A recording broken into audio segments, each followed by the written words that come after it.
வணக்கம். இன்று பதிவில் நாம் பார்க்க போகிறது தேங்காய், இளநீர், தென்னை மரம் கனவில் எப்படி வந்தால் என்ன பலன் என்பதை விரிவாக பார்க்கலாம். கனவுகள் என்பது இறைசக்தி மூலம் நமக்கு கிடைப்பவை. பொதுவாக தேங்காயை கனவில் பார்ப்பது மிகவும் அதிர்ஷ்டமானது. இனி ஒவ்வொன்றாக பார்க்கலாம். எங்கள் சேனலை முதன்முறையாக பார்க்குறவங்க சப்ஸ்கிரைப் என்ற பட்டனை கிளிக் செய்யுங்க.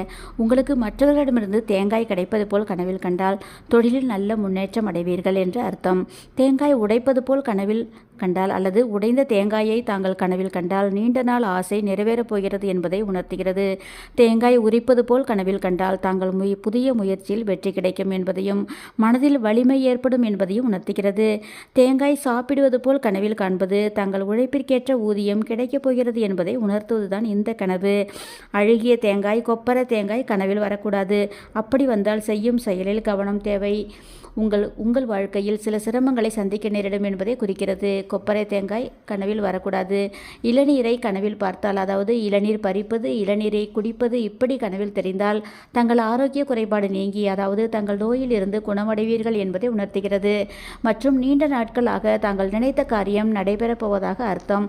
தென்னை மரத்தில் நன்கு விளைந்த தேங்காய் இருப்பதை போல், அதாவது தென்னை மரத்தில் நன்கு விளைந்த தேங்காய் இருப்பதை போல் கனவில் வந்தால் கனவு காண்பவர் பிறர் மேல் அதிகாரம் செலுத்தி, அதாவது பயமுறுத்தி வேலை செய்யவிருப்பதை குறிக்கிறது.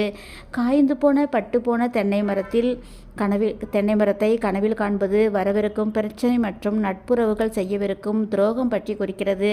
தேங்காயை ஓரிடத்தில் குவித்து வைத்துள்ளதை போல் கனவில் கண்டால் உங்கள் குடும்பத்தில் நல்ல மகிழ்ச்சியான சூழல் வரவிருப்பதை இது உணர்த்துகிறது. தங்கள் கனவுக்கான கேள்விகளை கீழே கமெண்ட் பாக்ஸில் தெரியப்படுத்தலாம். எங்கள் சேனல் பிடிச்சிருந்தால் லைக் பண்ணுங்கள், சப்ஸ்கிரைப் பண்ணுங்கள், வீடியோவை ஷேர் பண்ணுங்கள். நன்றி.